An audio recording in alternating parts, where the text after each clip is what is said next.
Hi friends, welcome to my channel. 2024 సంవత్సరంలో బంగారం ధర గురించి బ్రహ్మం గారు కాలజ్ఞానంలో చెప్పినటువంటి నమ్మలేని అనేక విషయాలు మనం ఇప్పుడు ఈ వీడియో ద్వారా తెలుసుకుందాము. ముఖ్యంగా బంగారం ధర గురించి బ్రహ్మం గారు ఏ విధమైనటువంటి అంచనాను వేశారు, అది ఏ విధంగా నిజం కాబోతుంది, 2024లో బ్రహ్మం గారు చెప్పినటువంటి కాలజ్ఞానంలోని అంశాలు ఏమేమి నిజం కాబోతూ ఉన్నాయి, బంగారం గురించి ఆయన చెప్పినటువంటి విషయాలు తెలిస్తే ఖచ్చితంగా మీరంతా కూడా ఆశ్చర్యపోతారు.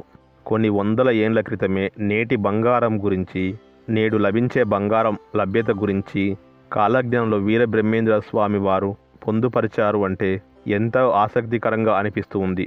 బంగారం ధర గురించి 2024లో ఏం జరగబోతుందో బ్రహ్మం గారు కాలజ్ఞానంలో చెప్పినటువంటి కొన్ని నమ్మలేని నిజాలని మనం ఇప్పుడు ఈ వీడియో ద్వారా తెలుసుకునే ప్రయత్నం చేద్దాం. ఓకే, మరి ఇప్పటివరకు మీరు మా ఛానల్ సబ్స్క్రైబ్ చేసుకోకపోతే వెంటనే సబ్స్క్రైబ్ చేసుకోండి.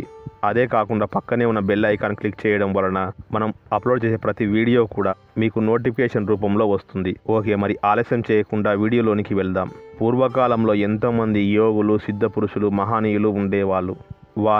వారికి ఉన్నటువంటి దివ్య దృష్టితో భవిష్యత్తులో జరగబోయేటువంటి అంశాల గురించి, అనేక రకాల సంఘటనల గురించి, ముఖ్యంగా విపత్తుల గురించి వారు దివ్య దృష్టితో ఊహించి ముందుగానే చెప్పడం జరిగింది. అలా ఊహించి భవిష్యత్తు గురించి చెప్పిన వారిలో శ్రీ పోతులూరి వీరబ్రహ్మేంద్ర స్వామి వారు కూడా ఒకరు. నేటికి కూడా ఆయన రాసినటువంటి కాలజ్ఞానంలోని అంశాలు నిజమవుతూనే ఉన్నాయి. దివ్య దృష్టితో ప్రజల మనసును పొందిన వారు ఎంతోమందే ఉన్నారు. అయితే వీరబ్రహ్మేంద్ర స్వామి వారు చెప్పినటువంటి ఎన్నో అంశాలు ఇప్పటికీ జరిగాయి, జరుగుతూనే ఉన్నాయి. అవన్నీ కూడా జనాలను ఎంతో ఆశ్చర్యశక్తులను చేస్తూనే ఉన్నాయి. ఈ నేపథ్యంలోనే కాలజ్ఞానం అనేది ఎంతగానో ప్రసిద్ధి చెంది ప్రాచుర్యంలోనికి వచ్చింది. పోతులూరి వీరబ్రహ్మేంద్ర స్వామి వారు భవిష్యత్తులో జరగబోయేటువంటి విషయాలను ఆయన యొక్క మనోదృష్టితో ముందుగానే ఊహించి తాళపత్ర గ్రంథాల్లో రచించి వాటిన్నిటినీ కూడా భద్రపరచడం జరిగింది. ఇప్పుడు చూసినట్లయితే ప్రస్తుతం జరుగుతూ ఉన్నటువంటి ఎన్నో అంశాలు అప్పుడు 17వ శతాబ్దంలోనే ఆయన తాళపత్ర గ్రంథాలు రచించి పెట్టారు. వీరబ్రహ్మేంద్ర స్వామి వారు 1608-1693 మధ్యకాలానికి చెందినటువంటి వ్యక్తి. ఆయన కుల మతాలకు అతీతంగా ఎన్నో విషయాలు చెప్పినటువంటి దివ్య పురుషులు శ్రీ పోతులూరి వీరబ్రహ్మేంద్ర స్వామి వారు. ఇప్పుడు బ్రహ్మం గారి గురించి తెలియని తెలుగువారంటూ ఎవ్వరూ కూడా ఉండరు. ఇంకా చెప్పాలి అంటే బ్రహ్మం గారి గురించి, అలాగే ఆయన రాసినటువంటి కాలజ్ఞానం గురించి తెలియని అటువంటి భారతీయుడే లేరు. ఎందుకంటే అనేక రకాల విపత్తులు మనం ఆశ్చర్యపోయేటువంటి జరిగిన ప్రతిసారి కూడా దాని ప్రస్తావన అనేది కాలజ్ఞానంలో ఉందా అని మనం వెతికినప్పుడు ఆ ప్రస్తావన అనేది కాలజ్ఞానంలో కనిపించడము, ప్రపంచమంతా కూడా బ్రహ్మం గారి గురించి, ఆయన యొక్క కాలజ్ఞానం గురించి మాట్లాడుకోవడము అనేక సందర్భాలలో మనం చూస్తూనే ఉన్నాము. భవిష్యత్తులో ఏం జరుగుతుందో ముందుగానే ఊహించి ఆయన ఆ కాలంలోనే చెప్పినటువంటి ఒక గొప్ప జ్ఞాని. ఇప్పటి వరకు ఆయన చెప్పినటువంటి ఎన్నో అంశాలు కూడా నిజమయ్యాయి. ఆయన కాలజ్ఞానం ప్రతిరోజు కూడా రుజువు అవుతూనే వస్తుంది. నీటితో విద్యుత్ దీపాలు వెలిగిస్తారు అని బ్రహ్మం గారు చెప్పారు. అప్పుడు అందరూ కూడా ఆశ్చర్యపోయారు. నీళ్ళతో దీపాలు వెలిగించడం ఏమిటి అని. దీపాన్ని వెలిగించాలి అంటే ఏదో ఒక రకమైన ఆయిల్ కావాలి. అలాంటిది నీటితో దీపాలు వెలిగించడం ఏమిటి అని అందరూ కూడా ఆశ్చర్యపోయారు. దాన్ని అప్పుడు అందరూ కూడా కొట్టి పారేసిన వారు ఉన్నారు. మనం ఇప్పుడు గమనిస్తే మన విద్యుత్ అంతా కూడా నీటితోనే తయారవుతూ వస్తుంది. దీంతో ఆయన నీటితో విద్యుత్ తయారవుతుంది, నీటితో దీపాలు వెలిగిస్తారు అని కాలజ్ఞానంలో చెప్పడం జరిగింది. అలాగే ఎద్దులు లేకుండా బండ్లు నడుస్తాయి అని కూడా చెప్పారు. ఒకప్పుడు ఎద్దులు లేదా గుర్రాలు లాంటివి ఉంటేనే బండ్లు నడిచేవి.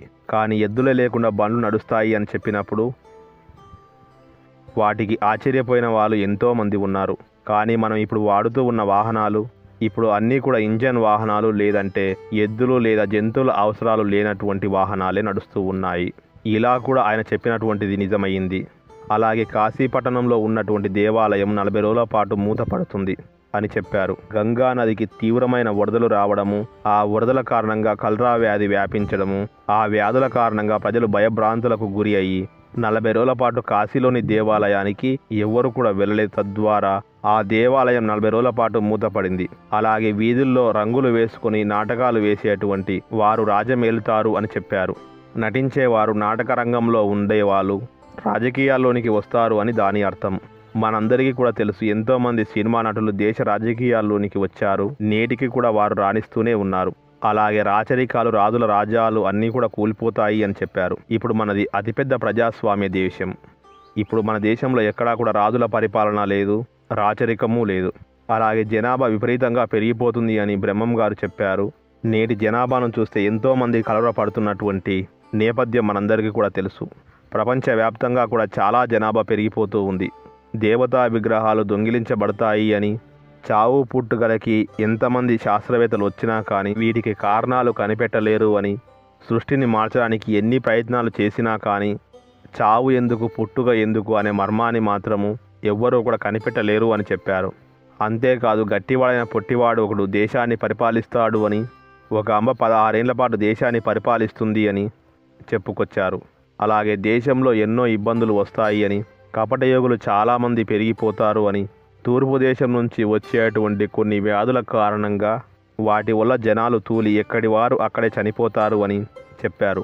కరోనా లాంటి వ్యాధి గురించి మనం ముందుగానే చూశాము. అంతు చిక్కని ఈ వ్యాధి కారణంగా ఎంతోమంది మరణించారు.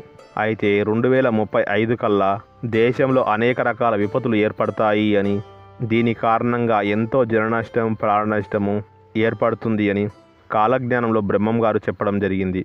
అంతేకాదు బంగారం గురించి, బంగారం లభ్యత గురించి కూడా కాలజ్ఞానంలో బ్రహ్మం గారు చెప్పడం జరిగింది.